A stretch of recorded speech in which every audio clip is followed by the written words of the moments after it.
Hello everybody and welcome to Charts with Dan. If I look a little bleary-eyed, I apologize. It is very late at night or very early in the morning, depending on how you judge it. Pro tip, people are always asking me for advice on what to do if you run a YouTube channel.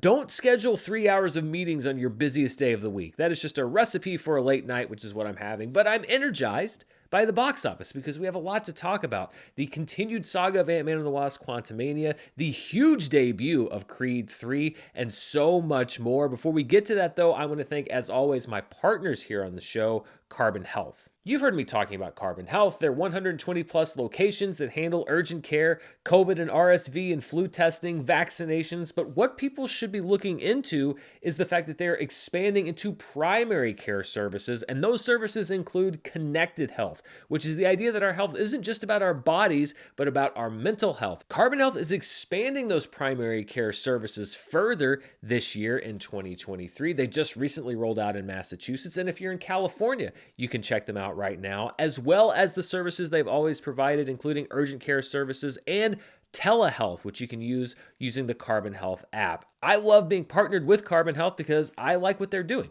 which is to make healthcare as accessible and affordable to as many people as possible. So thank you as always to Carbon Health for being a presenting sponsor and partner here on the show. And let's get to the box office for this past weekend. We knew that Creed 3 was going to be the #1 movie of the weekend, but it exceeded all expectations with a huge debut. Creed 3 was one of those movies where every time the estimates were updated, the number just kept going up. It ended up with a $58.3 million opening weekend, well above expectations for the film. Lots more to say about that coming up. Ant-Man and the Wasp: Quantumania having another not so great weekend, 59.9% drop in its third week for a $12.8 million total. A 59.9% drop is what we would expect in week 2, and we already talked last week about the big drop for that film. We're going to put that into some more context in a few minutes. Cocaine Bear in its second week holds better than a lot of movies in this sort of genre, 52.1% for an $11.1 million total. Demon Slayer: Into the Swordsmith Village debuts at number 4 with $10.1 million. I've gotten into Demon Slayer since it's sort of broken through here in the US, so I actually went and saw this and quite enjoyed it. It was great to see, especially that big battle at the end of season 2 on the big screen. Funny story, I was sitting next to a gentleman who I thought was a fan of Demon Slayer or anime. Maybe he was, I don't know, but after the first 2 episodes, which the ones that already aired, were done, he leaned over to me. He's like, I don't know, man, I was expecting something more. And I was like, well, you know, there's an episode that we haven't seen yet that's like the first episode of season 3, and it's coming up next. And he's like, oh, wow. So he gets up, he goes to the snack bar, he comes back, sits in the seat, proceeds to fall asleep, sleeps through the entire first episode of season 3. We just left him sitting in his chair asleep. He may still be asleep in the theater. So I guess he probably is still expecting more because he definitely slept through the only new part of Demon Slayer that there was to offer. But I enjoyed that episode. I'm looking forward to season 3. And I thought that this is a pretty solid debut for something that was really 2/3 something that people have already seen at home. In 5th place was Jesus Revolution with a 46.7% drop. A sub 50% drop is probably what you'd expect for a movie with an A+ cinema score. At number 6 was Avatar: The Way of Water, dropping out of the top 5 in week 12, a 24.9% drop and a $3.6 million total. An important note to be made about Avatar's box office, which we'll talk about in a few minutes. At number 7, the new Guy Ritchie film, Operation Fortune: Ruse de Guerre, $3.1 million. You know, it's shocking. It had a whole 2 weeks of promotion. Shocking that it could only get up to number 7, or maybe shocking that it did get all the way up to number 7. At number 8, Puss in Boots: The Last Wish, a 33.3% drop, despite being available on physical media and also at home on streaming. Still plenty of people that want to go see this movie in theaters. $2.7 million there. At number 9 is Magic Mike's Last Dance, a 61.4% drop in its 4th week, and spending another week and perhaps the last week in the top 10. 80 for Brady, a 53.4% drop in its 5th week of release, and an $885,000 total. When we look at the movies that dropped out of the top 10 this past weekend, A Man Called Otto, after a brief run and limited release, spent 8 weeks in the top 10, but it dropped out this past weekend, as did Missing after 6 weeks, and Knock at the Cabin after 4 weeks. 80 for Brady actually spending longer in the top 10 than its opening weekend mate, M. Night Shyamalan's Knock at the Cabin. So a little more staying power there for the 80 for Brady ladies. When we look at what I call the road to recovery, which is basically the box office average for 2015 to 2019 pre-pandemic versus the box office average for 2021 and 2022 as theaters were reopening, we continue to do what we've been doing pretty much all year, which is to chart a course basically between those two lines. The blue line on top is pre-pandemic, the red line underneath as theaters were reopening, and we actually have a pretty busy March at the box office. So that's good news. We should start making a lot of real headway here with the box office and perhaps even flirting with going above that blue line a time or two. We will see. Believe it or not, we're only about 2 months away from the beginning of the summer movie season. That's crazy. So let's talk a little bit about Creed 3. This was Michael B. Jordan's directorial debut, and all he did in his first movie ever was to pick up a franchise, a very highly anticipated franchise, a popular franchise, and not only did he lead it to critical success, he led it to a franchise best opening weekend domestically. $58.3 million. It was a huge landslide win over the previous record holder, which was Creed 2's $35.5 million, all the way back in November 2018. Then we have 2015's Creed with $29.6 million. Then Rocky IV back in 1985 with $19.9 million, and Rocky III back in 1982 with $16 million. But you know what we love to do on this show? We love to adjust for inflation, and many of you may be saying like, well, Dan, when you adjust those numbers up from the 80s, surely Creed 3 was not still the best opening in franchise history. Well, actually, it was, not by much, but even after you adjust for inflation, Creed 3's $58.3 million opening, the best opening in the Rocky Creed franchise history. Rocky IV bumps up all the way to number 2 with an adjusted total of $55.5 million back in 1985. Then we have Rocky III at $49.6 million, Creed II at $42.3 million, and the original Creed at $37.4 million. So this is not just a thing where, it's successful for its time. Michael B. Jordan actually guided this franchise to the best 3-day opening in franchise history, pretty much no matter which way you look at it. And it is really impressive to see what has been done with these Creed movies here, because when you look at the demographic information, this was a younger audience. It wasn't mostly an older audience who's been around for the other Rocky films. And a lot of times we see with big franchise movies that they are largely driven by white audiences. That was not the case with this film. This is actually a very diverse audience as far as who came to see it, not just younger and older audiences, but Black audiences, Hispanic and Latino audiences, white audiences. It was pretty evenly spread across all of those different groups. And I think what we're seeing here is that there was a successful transition here to update the Rocky franchise, to transition it into the Creed franchise, to bring it really into a new generation, to bring it perhaps to a lot of audience members who hadn't gone to a Rocky film that are now going to Creed films, to bring it up to date with the times, but also to not lose the spirit of what the franchise is. And so if I were somebody who's looking to try to bring a legacy franchise kind of into more modern day to introduce it to new audiences, I would actually look at these Creed movies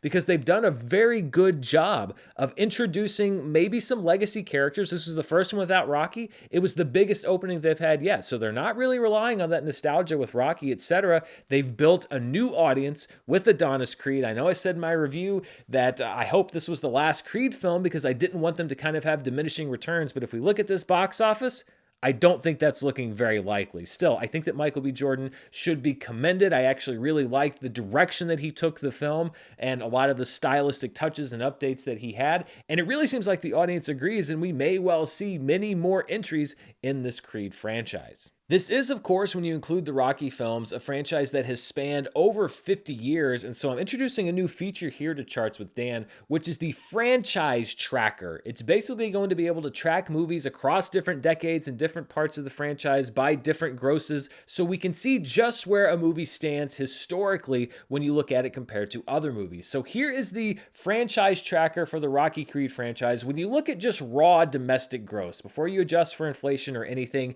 and you'll see that Creed Creed 3 has already beaten the domestic total of Rocky 5, definitely the most maligned Rocky movie that came out back in 1990, and it's just a hair under $12 million away from beating the domestic gross of Rocky Balboa. So it will be moving past these movies pretty quickly. It should pass the original Creed probably in the next 10 days to 2 weeks, and then we'll see where it goes from there. The highest grossing Rocky film, unadjusted for inflation, is only at $127.8 million.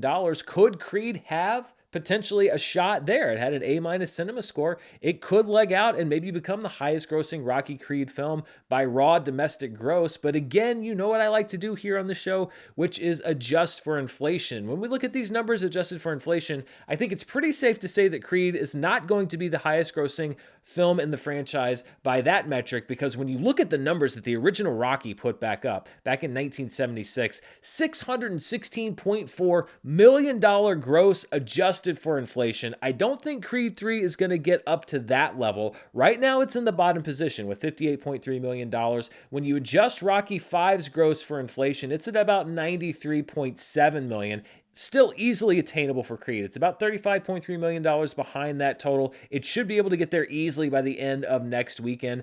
And then you move past Rocky Balboa pretty soon after that. Creed 2, $137.8 million adjusted for inflation at number 6. I think it shouldn't have a problem moving past that, or the original Creed. And then it's probably going to stay right there at number 5, because then you have Rocky 2 with a $350 million total, Rocky 4, $355 million. I don't think Creed 3 is going to get there, but we could be looking at a top 5 film adjusted for inflation, which again, when you're still kind of in the earlier days of this new franchise, and these are some of the most successful movies of the 70s and 80s, that is pretty impressive. Also keep in mind that because inflation is so bad right now here in the United States, it is a bit of an enhanced effect when you adjust for inflation. So maybe in a year or a year and a half, the numbers may not be quite as extreme as far as the older movies go, but this is how we're sitting right now. Another thing to look at when we track this franchise is by worldwide gross, and Creed 3 has broken the $100 million mark worldwide, and the highest grossing Rocky film worldwide is Rocky 4 at just over $300.3 million, and this is where you could really see Creed 3 moving up. Of course, you know, the global marketplace has advanced significantly since the 70s and 80s when the original Rocky movies were coming out, so I could see Creed probably, you know, very easily becoming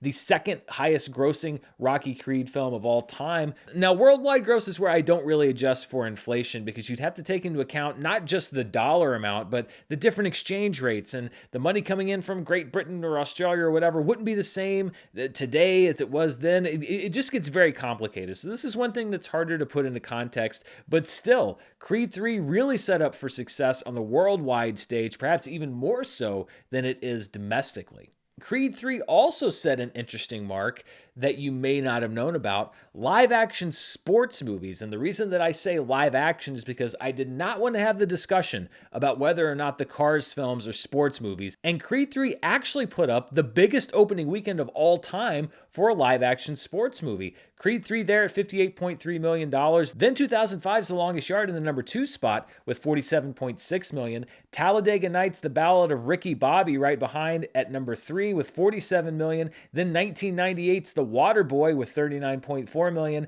And Creed 2 there at number 5 with $35.5 million. But again, when you adjust these numbers for inflation, you can see the degree to which the live action sports film has an undisputed king, and that is Adam Sandler. Because when you adjust the numbers for inflation, The Longest Yard has the highest opening weekend ever for a live action sports movie at $72.9 million. And right behind it is another Adam Sandler film, The Waterboy, at $72.3 million.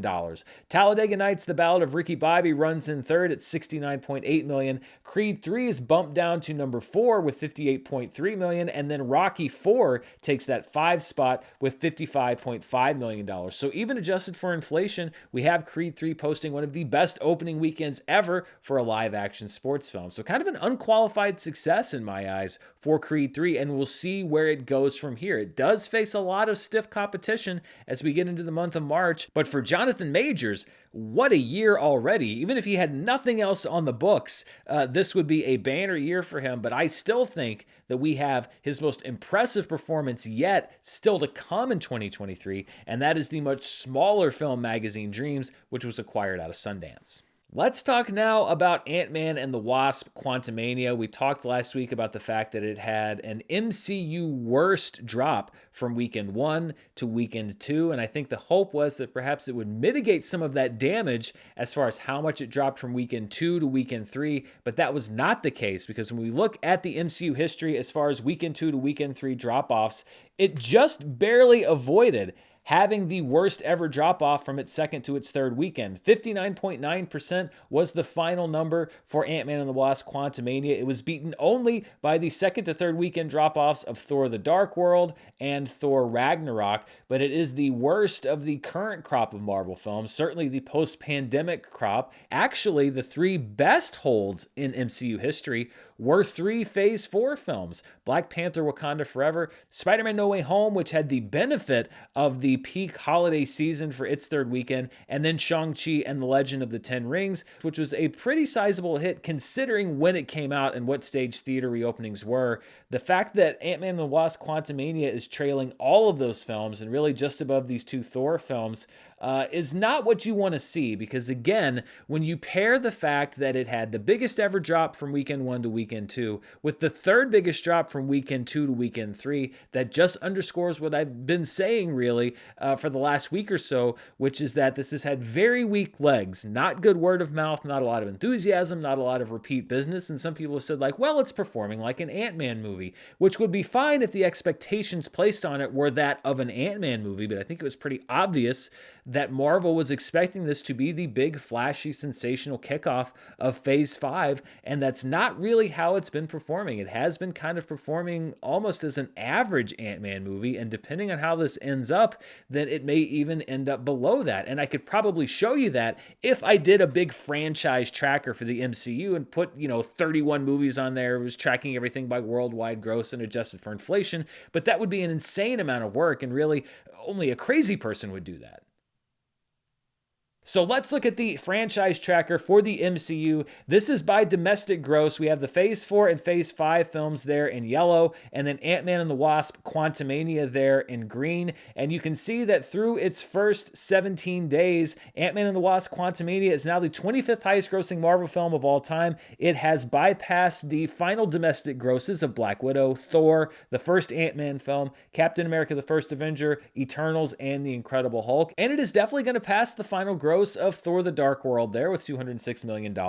It's going to pass the final gross of Ant-Man and the Wasp there at $216.6 million, and it will likely pass the gross of Shang-Chi and the Legend of the Ten Rings there at $224.5 million. But the question really becomes, is it even going to be able to hit $250 million and crack the top 20 when it comes to MCU films? I'm not so sure that it's going to. We'll see how it legs out. And when you look at these numbers adjusted for inflation, things look a little more dire for Ant-Man and the Wasp: Quantumania, because it is now beating only Eternals at this point. It has surpassed the final adjusted gross of Eternals. It is about to pass the final adjusted gross of The Incredible Hulk, and it's going to pass Black Widow, but then will it pass the adjusted gross of the original Ant-Man? Well, it's about $40 million behind, so you would hope so. It looks like it's going to end up, though, right around Captain America: The First Avenger, the first Thor film, perhaps, and I don't think you necessarily want your big kickoff of Phase 5 to be ending up, adjusted for inflation, where some of your Phase 1 movies were. The expectations were different, the scales were different, the budgets were different, and so there's no way really for me to see how Marvel could look at the performance of this film as anything but a disappointment. Is it going to eventually make money? Maybe, but the bigger question is this going to be how you want this movie to perform to get the fan base enthused about future films? And people have said like, well, you talk about this right now, but when Guardians of the Galaxy Volume 3 comes out, it's going to do great. Yeah, Guardians of the Galaxy Volume 3 is probably going to do great, but that's almost its own little mini franchise within the MCU. There are always going to be franchises that pop a little bit more than others. I think that Ant-Man and the Wasp: Quantumania wasn't necessarily sold as an Ant-Man film. It was sold billed as a Marvel film and as an integral part of the story going forward. And you have to wonder, if there's not a whole lot of interest in Ant-Man and the Wasp: Quantumania, how much interest is there in Avengers: Kang Dynasty and things that are going to be leaning heavily on this story? I think Kevin Feige and the team at Marvel are really trying to puzzle that question out right now. And I'm not sitting here rooting for the death of the MCU. I want Marvel films to continue to do well. As a fan of the box office and movies and the fact that I want theaters to stay open, I don't want to see these movies go away. On the whole, I've enjoyed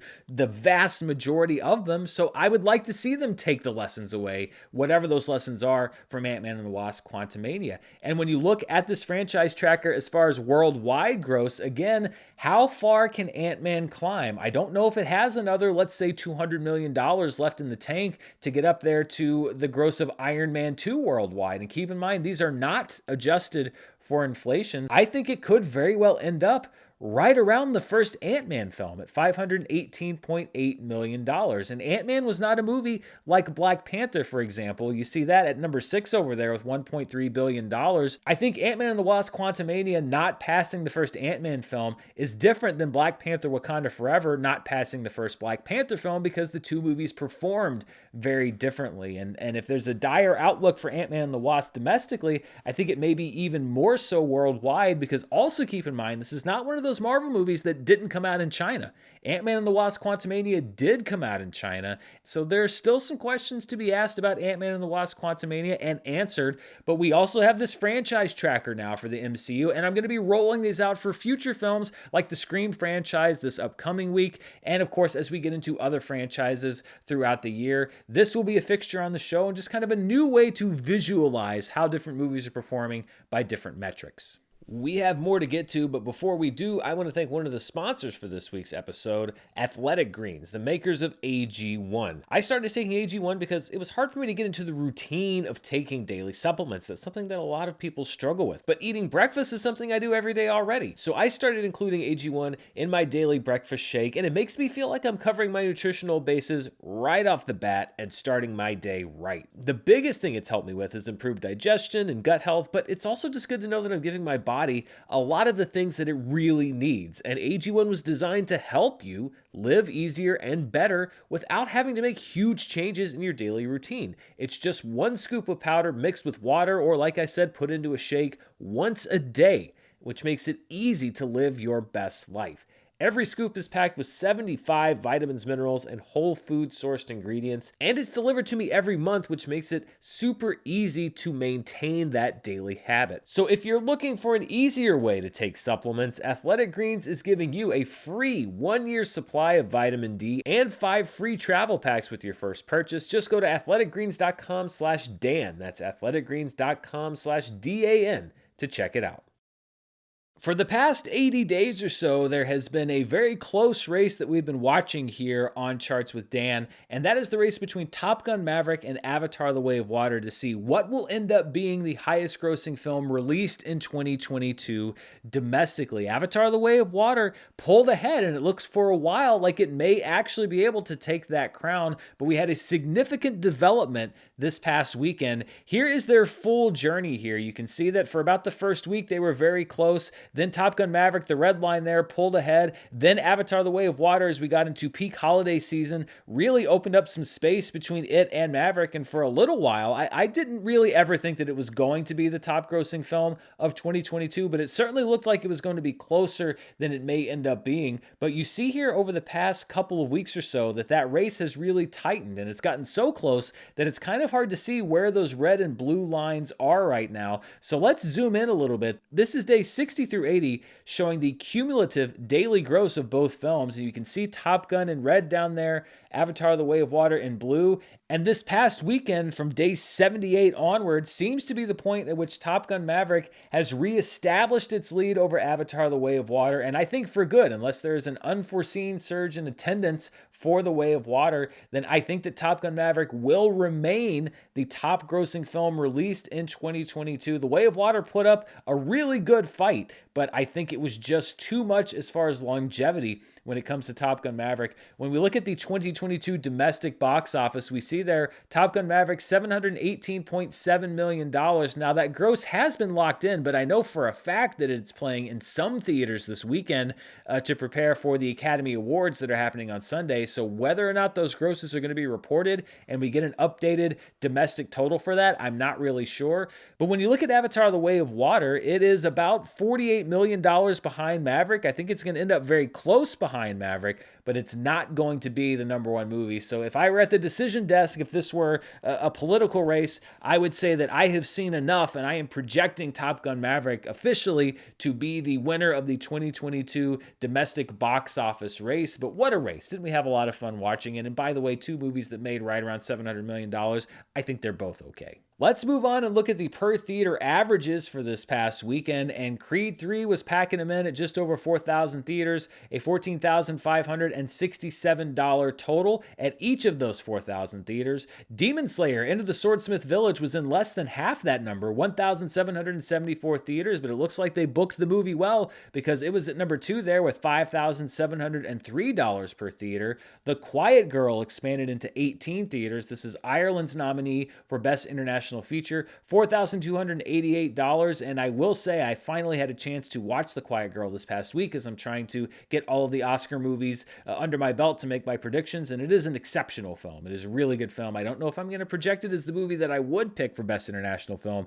but it is very, very good. At number 4 is the 4K restoration of Claire Denis' Chocolat from 1988, bringing in $3,567 in one theater. And at number 5 is Ant-Man and the Wasp: Quantumania, $3,349 in 3,825 theaters. It began to shed theaters. I think it lost between 400 and 500 this past weekend. And speaking of that 4K restoration of Chocolat that was playing in one theater in New York, I actually had an almost misunderstanding last week where I thought that it was a screening of the Johnny Depp Juliette Binoche film Chocolat at a different theater. And so I was researching what theater that was, and I realized that I'd made a mistake, but I also wanted to keep researching the theater that I'd found that was playing the other Chocolat, and I talked about it on the show last week, and many of you said like, well, you know what, maybe you should make that a regular feature on the show to find an independent theater that you think is interesting and that you want to talk about. And it's like, well, sure, I mean, why not? Why? This show's long enough already. Let's tack on a few extra minutes. So I did actually find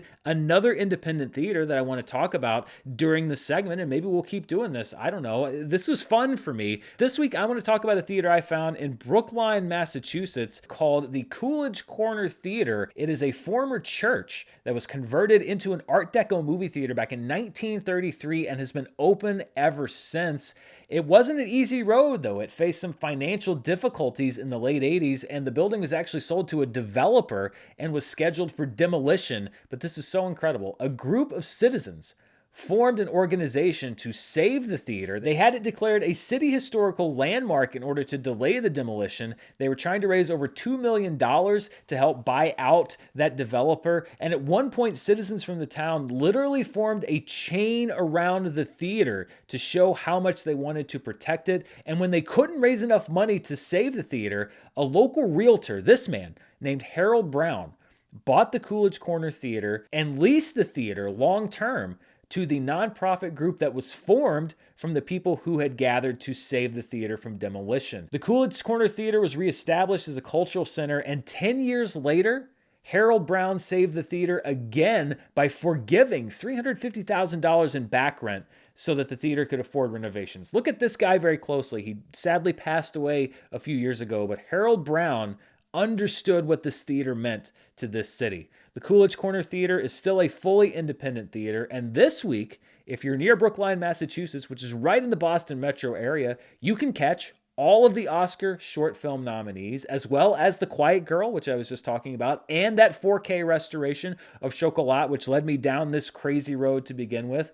On Friday and Saturday, it is a Brendan Fraser tribute. Friday night, they're playing Airheads. Saturday night, they're playing Monkey Bone. And if you're not going to be watching the Oscars, they're playing the entire Lord of the Rings trilogy. You can buy tickets for these movies online. And even if you can't go, it is a non-profit organization. It is a non-profit theater. You can donate at coolidge.org/donate. And if you send a donation or you go check a movie at the Coolidge Corner Theater, tell them Dan sent you. I had a great time researching this story, and the idea that you had this town that rallied around this theater, that understood its importance culturally and historically, and you had a citizen like Harold Brown who saved this theater twice over from demolition or from falling into disrepair. That is a love for the arts. That is a love for cinema. That is a passion. It's what I've given my life to. It's certainly what drives me to come up with these crazy things and build franchise trackers. It's because I love movies. And this is a story about a love for movies. And I'm hoping someday to get to the Boston area and visit the Coolidge Corner Theater, because it really does look like a palace, a movie palace for film lovers. Let's look at the movies that were playing in limited release this past weekend. At number 1 was the 2023 Oscar shorts playing in 262 theaters, including the Coolidge Corner Theater in Brookline, Massachusetts. Just over $400,000 for the weekend there. At number 2, the 2023 remake of Children of the Corn playing in 586 theaters with a $263,000 total. Did you not know that they remade Children of the Corn? Well, it sounds like you didn't miss anything. Terrible reviews and basically a nominal opening before it goes to streaming. So definitely probably not what they had drawn up when they decided to remake that movie or adapt the story by Stephen King. At number 3, Emily, staying on the chart, 565 theaters and a $220,000 total. At number 4, there was an RRR fan celebration, 283 theaters, just over $197,000 added to it as RRR prepares to hopefully, I think probably, win an Academy Award in the Best Original Song category this upcoming weekend. At number 5, Women Talking, playing in 227 theaters, $160,000. A very likely winner for Best Adapted Screenplay, also a competitor for Best Picture at the Academy Awards this upcoming weekend. When we look at the top 10 grossers in limited release this calendar year, so this is all tickets sold since January 1st, regardless of when the movie was released, Pathan still easily number 1, $17.1 million. A Man Called Otto, the portion of its release while it was in wide release at number 2 with $6.2 million. The Wandering Earth 2 is at number 3 with $4.9 million, followed by Women Talking, less than $60,000 behind The Wandering Earth 2. It may well take over that spot next week, $4.90 million there. The Whales at number 5 with $3.9 million during its limited release run this year. Living is at number 6. The 2023 Oscar shorts moves up to number 7 with a $2.3 million total. That bumps Walter Viraya down to number 8, 2023's Fear down to number 9, and Skinamarink down to number 10. This is the 2023 domestic winter-spring box office, so this is movies released after January 1st. Basically, this is the 2023 domestic box office, just a different way of putting it. Ant-Man and the Wasp: Quantumania, number 1 with $187.1 million, followed by Megan at number 2 with $94.8 million. But Creed 3 making a strong play to become the second film released in 2023 to pass $100 million domestically. Cocaine Bear jumps up 3 spots to number 4 with a $41.4 million total. 80 for Brady drops down 2 spots to number 5. Knock at the Cabin drops down 2 spots to number 6. Missing drops down a spot to number 7. Plane plummets 3 spots to number 8. Jesus Revolution moves up 1 spot to number 9. Magic Mike's Last Dance moves down 2 spots to number 10. And Pathan drops out of the top 10 domestically for 2023. When we look at the yearly box office, as far as all tickets sold since January 1st, Avatar: The Way of Water at number 1, and I think very likely to stay number 1 even after Ant-Man and the Wasp: Quantumania's theatrical run is over. Then Ant-Man and the Wasp: Quantumania at number 2 with $187.1 million. Puss in Boots: The Last Wish has banked $121.4 million this calendar year. Megan is at number 4 with $94.8 million. Then A Man Called Otto at number 5 with $63.2 million. Creed 3 enters this chart at number 6 with $58.3 million. Cocaine Bear jumping 3 spots to number 7. 80 for Brady dropping 2 spots to number 8. Knock at the Cabin dropping 2 spots to number 9. And Missing dropping 2 spots to number 10. Plane dropping off of this chart altogether. Let's move out of the domestic marketplace now and look at the top 5 films internationally. So these are all markets outside of the United States and Canada. At number 1 was Creed 3, which banked $41.8 million around the world, followed by Jonathan Major's other movie in the marketplace, Ant-Man and the Wasp: Quantumania, at $22 million. Avatar: The Way of Water banked $6.1 million.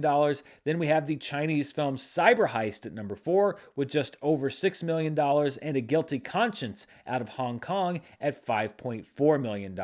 When you take those international numbers, you combine them with the domestic weekend grosses, we get our top 5 films worldwide. And debuting to just over $100 million worldwide is Creed 3, followed by Ant-Man and the Wasp: Quantumania with $34.8 million, then Cocaine Bear with $14.2 million worldwide. Demon Slayer Into the Swordsmith Village adds a couple $1,000,000 worldwide for a $12.2 million total. And then at number 5 is Avatar: The Way of Water with $9.7 million around the world.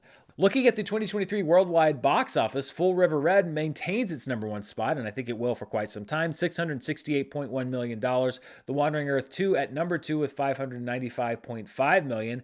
Ant-Man and the Wasp: Quantumania is there at number 3, $420.2 million, followed by Boonie Bear's Guardian Code and Megan with $173.1 million. Hidden Blade is at number 6, followed by Deep Sea at number 7. Patan is at number 8 with $126.8 million. Creed 3 joins the list at number 9 at just over $101.3 million. And Cheburashka drops down to number 10 with $89.6 million. Dropping off the chart altogether is the 25th anniversary re-release of Titanic, which was on this chart for one short week. We'll continue with all the box office and numbers breakdowns in just a moment, but I'd like to take a moment to thank our other sponsor this week, Mint Mobile. Everybody loves having mobile service, but we all hate having to deal with the big wireless companies, hidden costs, crazy fees, but the answer to those problems is here, and it's called Mint Mobile. Mint Mobile offers premium wireless starting at just $15 a month. No crazy contracts, no ridiculous promotions, no charges that you don't find out about until you get your bill. I spent months with my last service provider trying to figure out my contract, and neither one of us knew what was going on. They couldn't even keep it straight. Everybody had a different answer, but Mint Mobile is so simple, you don't have to try to crack some impossible code just to get what you paid for.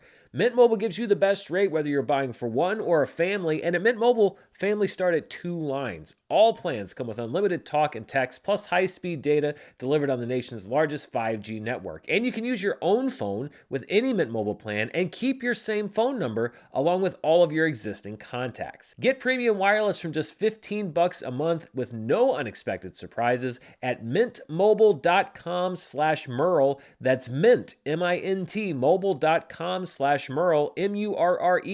Seriously, you'll make your wallet very happy at mintmobile.com/Murrell. This is the part of the show where I take a few minutes to look at a weekend in box office history, but also take a few minutes to remember some people who have had a big impact in the world of film and television who have passed away over the last week. And there are a few names that I want to spotlight today. The first is actor Tom Sizemore. Tom Sizemore was one of the most prolific working actors throughout his career, but he had an almost unparalleled run of films in the 1990s. From True Romance to Black Hawk Down to his role in one of my favorite movies of all time, Saving Private Ryan, Tom Sizemore was a regular actor in Catherine Bigelow's movies as well as director Tony Scott's films. He also worked with Oliver Stone, Michael Mann, Steven Spielberg, and Martin Scorsese. Again, this is just in the 1990s. Sadly, Tom Sizemore's personal struggles often stole the spotlight from his on-screen performances, but he leaves behind a string of memorable work in what I think are some of the late 20th century's finest films. Another name that I want to bring up is Rico Browning, who was the last surviving original Universal monster, going all the way back to Dracula, Frankenstein, all those films.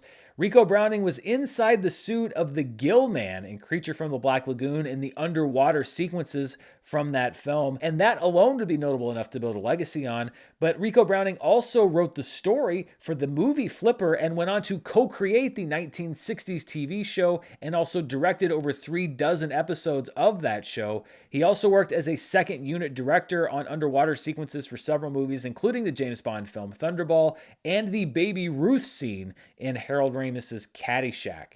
And then finally, another name I wanted to highlight, Bernie Mattinson, who was the last key creative at Disney who worked directly under Walt Disney and also reportedly the longest tenured worker at Disney ever, almost a 70-year career working for the company. He began as a teenager who was just a fan of Disney animation. He started parking cars in the garage back in the 1950s. He went on to work as an uncredited animator on several Disney films until his first credited gig, which was doing character character animation for Disney's Robin Hood. Bernie Madison would go on to become an animator on the many adventures of Winnie the Pooh. He worked as a story writer starting in 1977 with The Rescuers, also contributed to the stories of the Disney 90s Renaissance, getting story credit on movies including Aladdin, Beauty and the Beast, The Lion King, Mulan, and others. He directed Mickey's Christmas Carol, one of my favorite shorts growing up, and also was a director on the Disney feature The Great Mouse Detective, and he was providing story art for Disney films all the way up until last year's Strange World. You hear the phrase end of an era a lot, but Bernie Madison's passing really does mark the literal end of an era. And when you pair his passing in the same week with Rico Browning, the last surviving original Universal monster, it does feel like a little piece of Hollywood's history, the golden age of Hollywood's history, has gone over this past week. So Tom Sizemore, Rico Browning, Bernie Madison, all people that will leave their own mark and their own legacy across so many different types of film. And as always, my thoughts go out to their friends, family, and fans. Let's look back now, as we always do, at a weekend in box office history, and we're going to go back to 1987, the 9th weekend of the year, February 27th through March 1st, and this weekend saw the debut of one of my favorite Nightmare on Elm Street films of all time, A Nightmare on Elm Street 3 Dream Warriors, a great movie, an equally great song by Dokken, $8.8 million for a #1 debut. In second place, in its 11th week of release, was the soon-to-be Best Picture winner Platoon, with $7.1 million.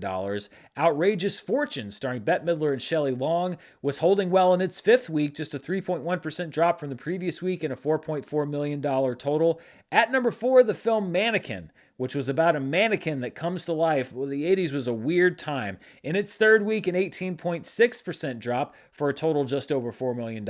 And then in week 16, I didn't have numbers for just how much of a drop it was from the previous week, but Gene Hackman's Hoosiers, with a $3.6 million total, rounded out the top 5. But as we always do when we look at weekends from box office history, I like to hit the inflation button. When we hit that button, we see that A Nightmare on Elm Street 3 Dream Warriors opened to the equivalent of $23.3 million in that opening weekend back in February of 1987. Platoon in week 11 banking the equivalent of $18.8 million.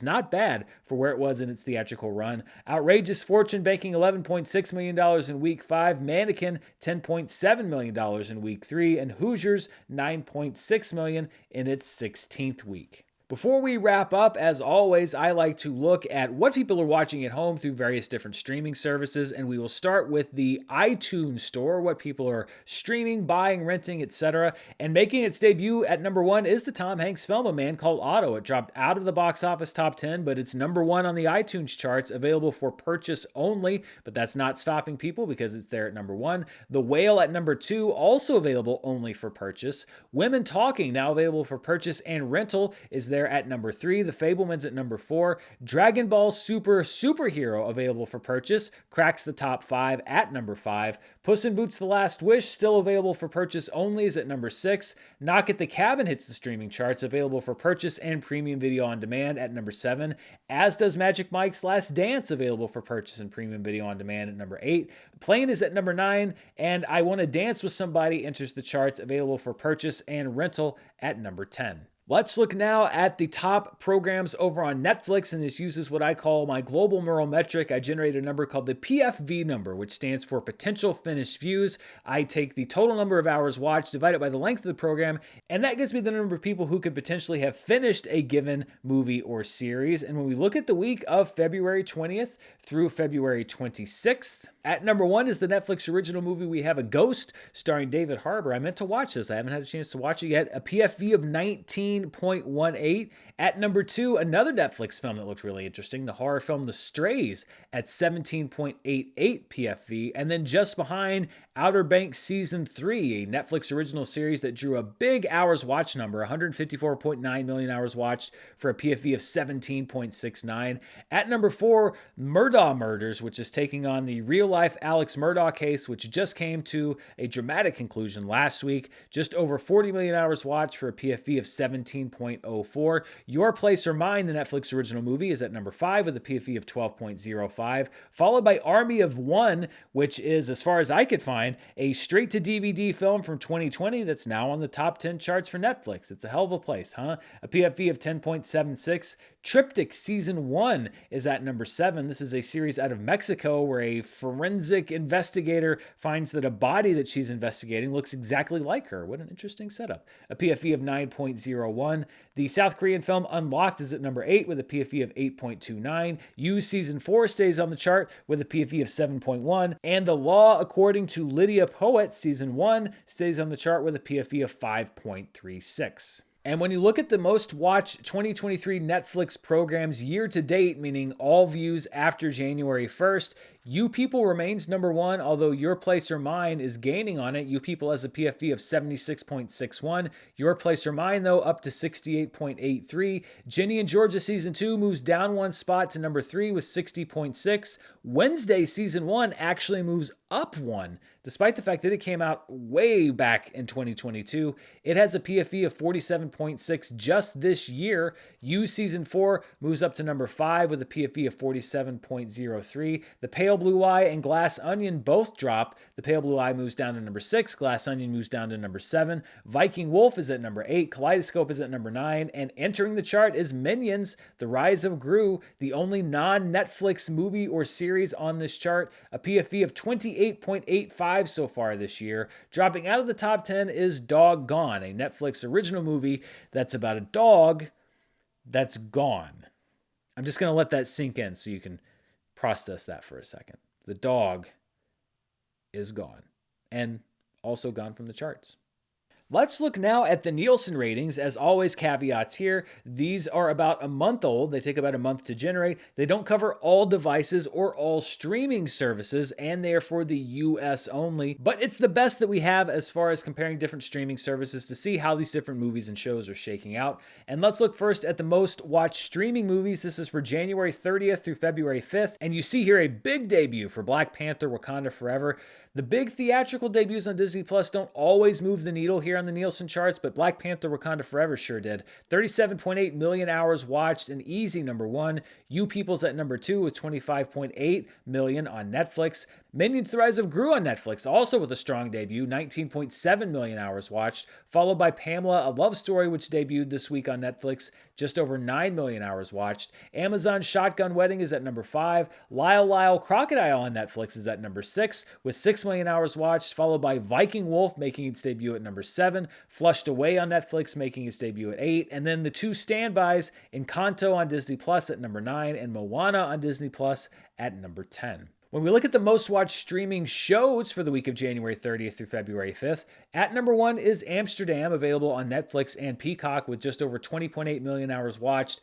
At number 2 is The Last of Us, just barely, about 1 million hours out of the number 1 spot on HBO Max. But again, keeping in mind, this is even more impressive because this does not count people that are watching The Last of Us on linear HBO through their cable providers, etc. So this is by no means a full accounting of Last of Us viewers. This is a huge hit show as it builds to its season finale this upcoming week. At number 3 is The Walking Dead on Netflix. I guess people are in a zombie kind of mood. Just over 15 million hours watched. Ginny and Georgia at number 4. Coco Melon at number 5. Grey's Anatomy at number 6. NCIS back on the chart at number 7. Criminal Minds through its various streaming services there at number 8. Bluey on Disney Plus at number 9. And Poker Face. It was on our hours watched per episode chart last week, but it makes the overall top 10 this week over on Peacock. And speaking of those hours watched per episode numbers, this is the watch time per available episode listing for the week of January 30th through February 5th. You see here, The Last of Us at this point in its run had 4 episodes out in its weekly run with 4.96 million hours watched per episode, by far the most of any show in the Nielsen Top 20. Poker Face, though, with 5 episodes available at number 2 with 2.14 million. Physical 100 had 4 available episodes this week with 1.37 million hours watched per episode, followed by Lockwood and Company's Full Run at number 4 with 1.3 million. The Snow Girls Full Run at number 5 with just over 1 million. Wednesday still hanging in that top 6, 864,000 hours watched per episode, followed by Ginny and Georgia at number 7, Coco Melon at number 8, That 90s Show at number 9, and the Great British Baking Show Professionals, 10 full episodes coming in at number 10 with 500 110,000 hours watched per episode.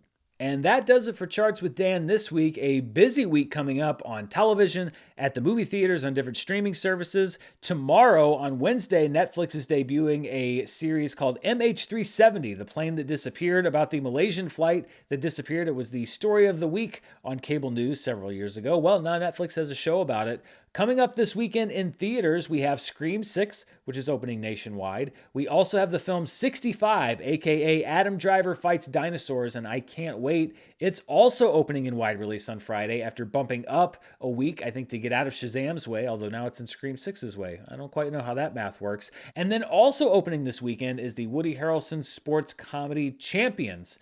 That's a third wide release this weekend, so a lot of movies returning to theaters. In more limited release, we have an animated film called Unicorn Wars, which is an animated/horror film from Spain, and it's about more bears. This is our third bear horror hybrid film this year after Winnie the Pooh, Blood and Honey, and Cocaine Bear. I don't know what's going on with bears in cinema this year, but it is a banner year for them. So we have more horror bears in limited release. On Friday, Luther the Fallen Son, after a limited release in cinemas, hits the Netflix streaming service, so you can watch it at home.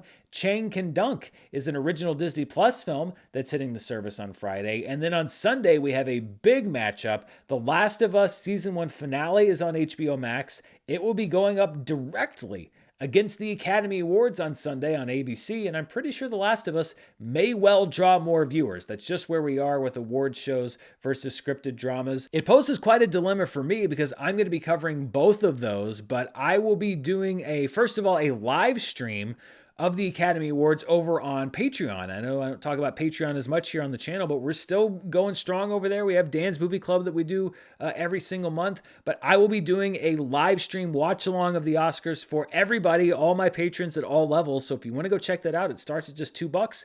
Come watch the Oscars with me. I'll also be doing a recap as soon as the show is over. That'll probably go up early on Monday morning. And then I'm going to watch The Last of Us and try to get a review out for season 1 next week. People have been saying, like, why aren't you doing it week to week? I really wanted to take in the whole show. I'm loving what I've seen so far. I'm excited to see what the finale holds. I haven't played the game, so I don't have a whole lot of spoilers. So look out for that Last of Us season 1 review coming up here on the channel next week. But just a crazy amount of movies and award shows, etc., coming up this month. I can't wait to talk about it all here with you. Thank you so much for watching. Thank you to Mint Mobile and Athletic Greens, my sponsors. Thank you to my partners, Carbon Health. You can find information about all of them down in the description below. But most of all, thank you for spending a large part of your day here with me. I'll be back very soon with more movie news, reviews, box office, and more. Until then, stay safe, and I'll see you next time. Bye.